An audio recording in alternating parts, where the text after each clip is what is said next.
Hello and welcome to my channel, or welcome back to my channel. My name is Jay and this is a web of classic tales. If you're enjoying the videos, please like, subscribe, share, and comment. If you want notifications every single time a new video is uploaded, please click on the little bell icon. Today we will continue reading Jane Austen's Sense and Sensibility.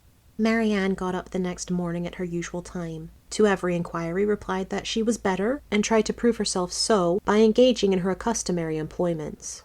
But a day spent in sitting shivering over the fire with a book in her hand, which she was unable to read, or in lying weary and languid on a sofa, did not speak much in favour of her amendment. And when, at last, she went early to bed, more and more indisposed, Colonel Brandon was only astonished at her sister's composure, who, though attending and nursing her the whole day, against Marianne's inclination, and forcing proper medicines on her at night, trusted, like Marrianne, to the certainty and efficacy of sleep, and felt no real alarm. A very restless and feverish night, however, disappointed the expectation of both. And when Marrianne, after persisting in rising, confessed herself unable to sit up, and returned voluntarily to her bed, Elinor was very ready to adopt Mrs. Jennings' advice of sending for the Palmers' apothecary. He came, examined his patient, and though encouraging Miss Dashwood to expect that a very few days would restore her sister to health, yet, by pronouncing her disorder to have a putrid tendency, and allowing the word infection to pass his lips, gave instant alarm to Mrs. Palmer on her baby's account. And Mrs. Jennings, who had been inclined from the first to think Marianne's complaint more serious than Elinor, now looked very grave on Mr. Harris's report, and, confirming Charlotte's fears and caution, urged the necessity of her immediate removal with her infant. And Mr. Palmer, though treating their apprehensions as idle, found the anxiety and importunity of his wife too great to be withstood. Her departure therefore was fixed on, and within an hour after Mr. Harris's arrival, she set off with her little boy and his nurse for the house of a near relation of Mr. Palmer's, who lived a few miles on the other side of Bath, whither her husband promised, at her earnest entreaty, to join her in a day or two, and whither she was almost equally urgent with her mother to accompany her.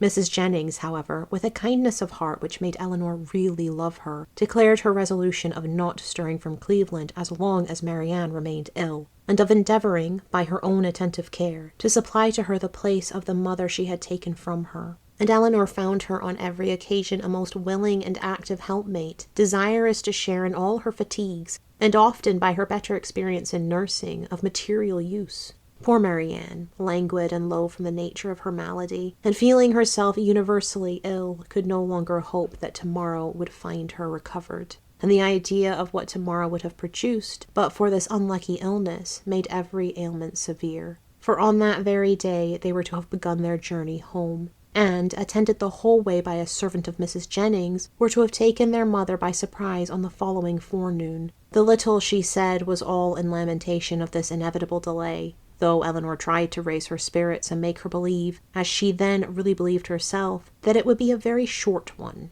The next day produced little or no alteration in the state of the patient. She certainly was not better, and, except that there was no amendment, did not appear worse. Their party was now farther reduced, for Mr. Palmer, though very unwilling to go, as well from real humanity and good nature, as from a dislike of appearing to be frightened away by his wife, was persuaded at last by Colonel Brandon to perform his promise of following her. And while he was preparing to go, Colonel Brandon himself, with a much greater exertion, began to talk of going likewise. Here, however, the kindness of Mrs. Jennings interposed most acceptably, for to send the Colonel away while his love was in so much uneasiness on her sister's account would be to deprive them both, she thought, of every comfort. And therefore, telling him at once that his stay at Cleveland was necessary to herself, that she should want him to play at piquet of an evening while Miss Dashwood was above with her sister, etc., she urged him so strongly to remain that he, who was gratifying the first wish of his own heart by a compliance, could not long even affect to demur,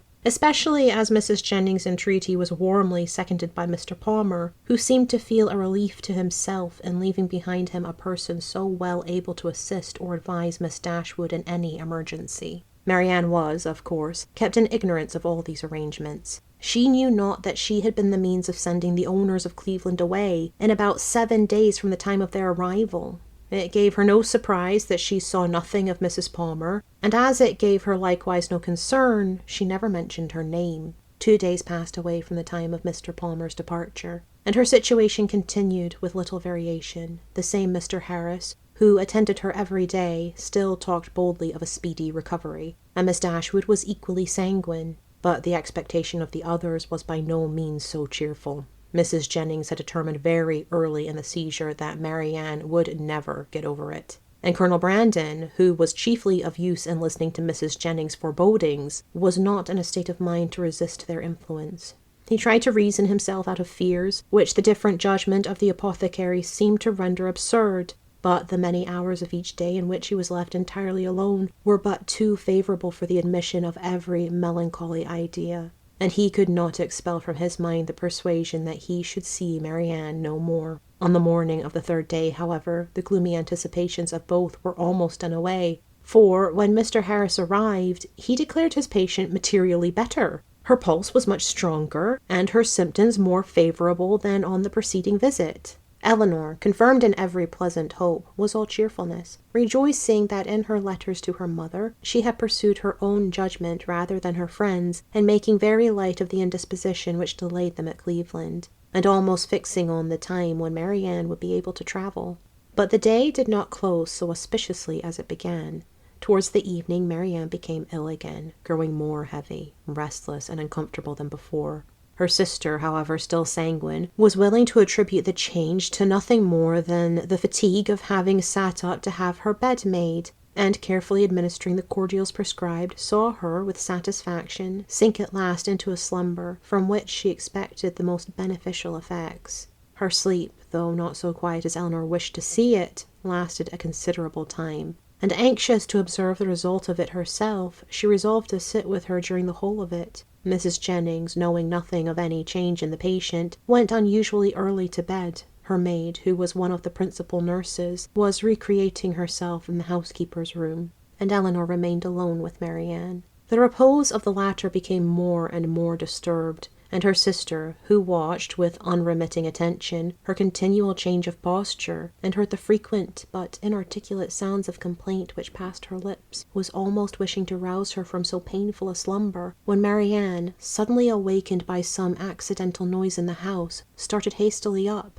and with feverish wildness cried out, "Is mamma coming?" "Not yet," cried the other, concealing her terror and assisting Maryanne to lie down again. "But she will be here, I hope, before it is long. It is a great way, you know, from hence to Barton." "But she must not go round by London," cried Maryanne in the same hurried manner. "I shall never see her if she goes by London." Eleanor perceived with alarm that she was not quite herself, and while attempting to soothe her, eagerly felt her pulse. It was lower and quicker than ever, and Maryanne, still talking wildly of mamma, her alarm increased so rapidly as to determine her on sending instantly for Mr. Harris, and dispatching a messenger to Barton for her mother. To consult with Colonel Brandon on the best means of effecting the latter was a thought which immediately followed the resolution of its performance, and as soon as she had rung up the maid to take her place by her sister, she hastened down to the drawing-room, where she knew he was generally to be found at a much later hour than the present. It was no time for hesitation. Her fears, her difficulties were immediately before him.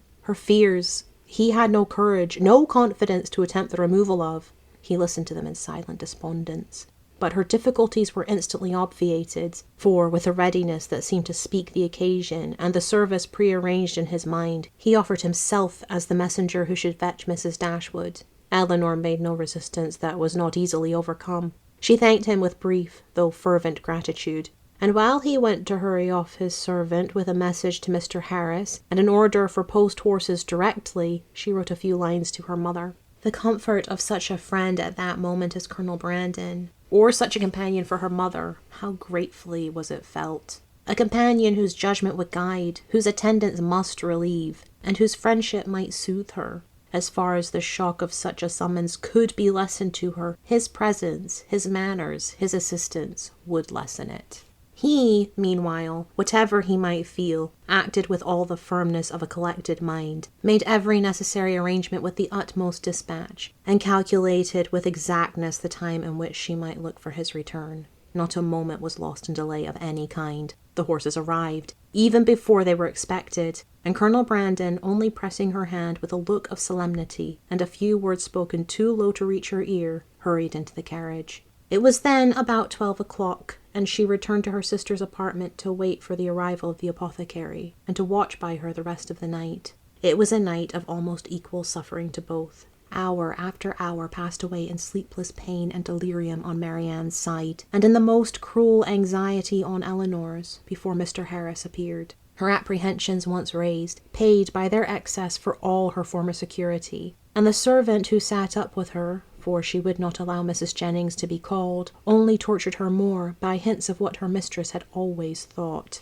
Marianne's ideas were still, at intervals, fixed incoherently on her mother, and whenever she mentioned her name, it gave a pang to the heart of poor Eleanor, who, reproaching herself for having trifled with so many days of illness, and wretched for some immediate relief, fancied that all relief might soon be in vain, that everything had been delayed too long, and pictured to herself her suffering mother arriving too late to see this darling child, or to see her rational. She was on the point of sending again for Mr. Harris, or if he could not come, for some other advice, when the former, but not till after 5 o'clock, arrived. His opinion, however, made some little amends for his delay, for, though acknowledging a very unexpected and unpleasant alteration in his patient, he would not allow the danger to be material, and talked of the relief which a fresh mode of treatment must procure, with a confidence which, in a lesser degree, was communicated to Eleanor. He promised to call again in the course of 3 or 4 hours, and left both the patient and her anxious attendant more composed than he had found them.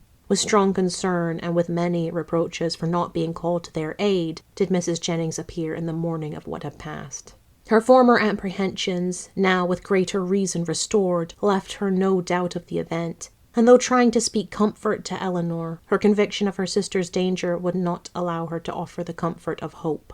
Her heart was really grieved. The rapid decay, the early death of a girl so young, so lovely as Maryanne, must have struck a less interested person with concern. On Mrs. Jennings' compassion she had other claims. She had been for 3 months her companion, was still under her care, and she was known to have been greatly injured and long unhappy. The distress of her sister, too, particularly a favourite, was before her. And as for their mother, when Mrs. Jennings considered that Maryanne might probably be to her what Charlotte was to herself, her sympathy in her suffering was very sincere. Mr. Harris was punctual in his second visit, but he came to be disappointed in his hopes of what the last would produce. His medicines had failed, the fever was unabated, and Maryanne, only more quiet, not more herself, remained in a heavy stupor.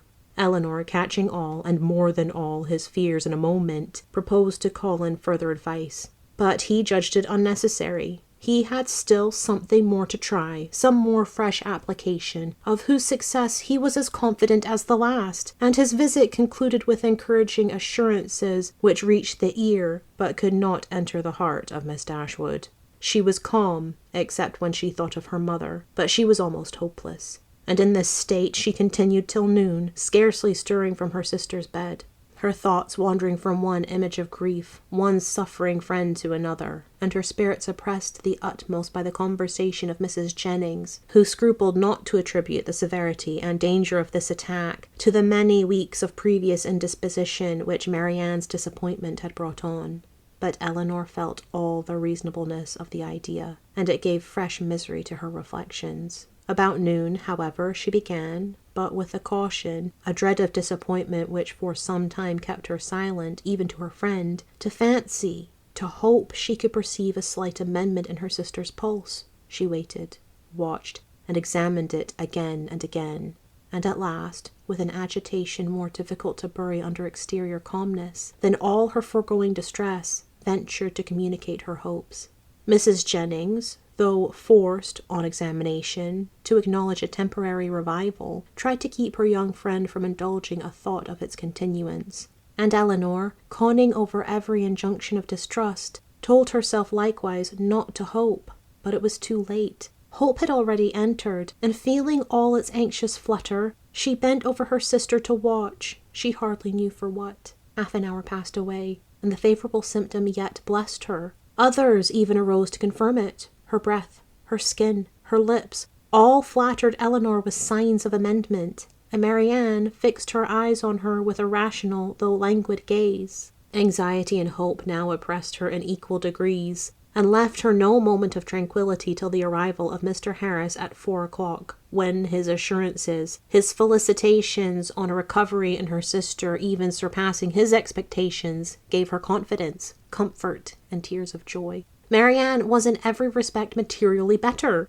and he declared her entirely out of danger. Mrs. Jennings, perhaps satisfied with the partial justification of her forebodings, which had been found in their late alarm, allowed herself to trust in his judgment, and admitted, with unfeigned joy, and soon with unequivocal cheerfulness, the probability of an entire recovery. Eleanor could not be cheerful. Her joy was of a different kind, and led to anything rather than to gaiety. Marrianne, restored to life, health, friends, and to her doting mother, was an idea to fill her heart with sensations of exquisite comfort, and expand it in fervent gratitude. But it led to no outward demonstrations of joy, no words, no smiles. All within Eleanor's breast was satisfaction, silent and strong.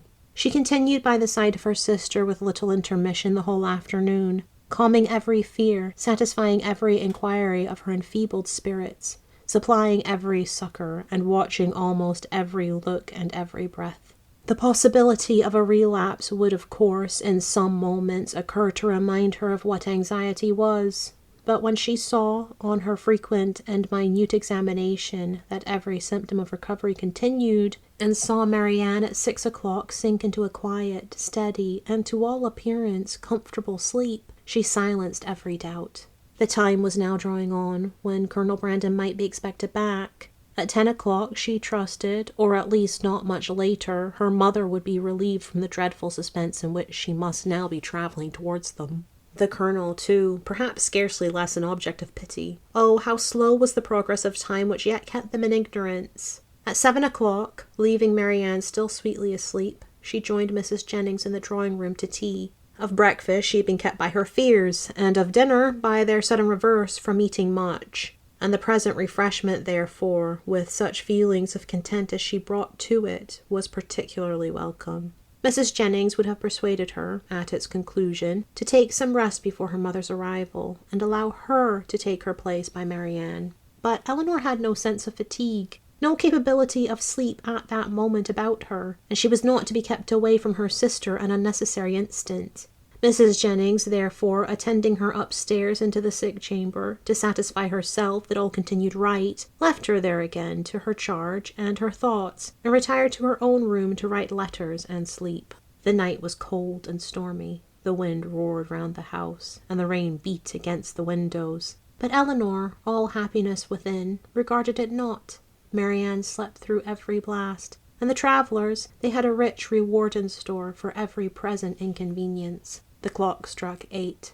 Had it been 10, Eleanor would have been convinced that at that moment she heard a carriage driving up to the house, and so strong was the persuasion that she did, in spite of the almost impossibility of their being already come, that she moved into the adjoining dressing-closet and opened a window shutter to be satisfied of the truth. She instantly saw that her ears had not deceived her. The flaring lamps of a carriage were immediately in view. By their uncertain light, she thought she could discern it to be drawn by 4 horses, and this, while it told the excess of her poor mother's alarm, gave some explanation to such unexpected rapidity. Never in her life had Eleanor found it so difficult to be calm as at that moment. The knowledge of what her mother must be feeling as the carriage stopped at the door, of her doubt, her dread, perhaps her despair, and of what she had to tell, with such knowledge it was impossible to be calm. All that remained to be done was to be speedy, and therefore staying only till she could leave Mrs. Jennings' maid with her sister, she hurried downstairs.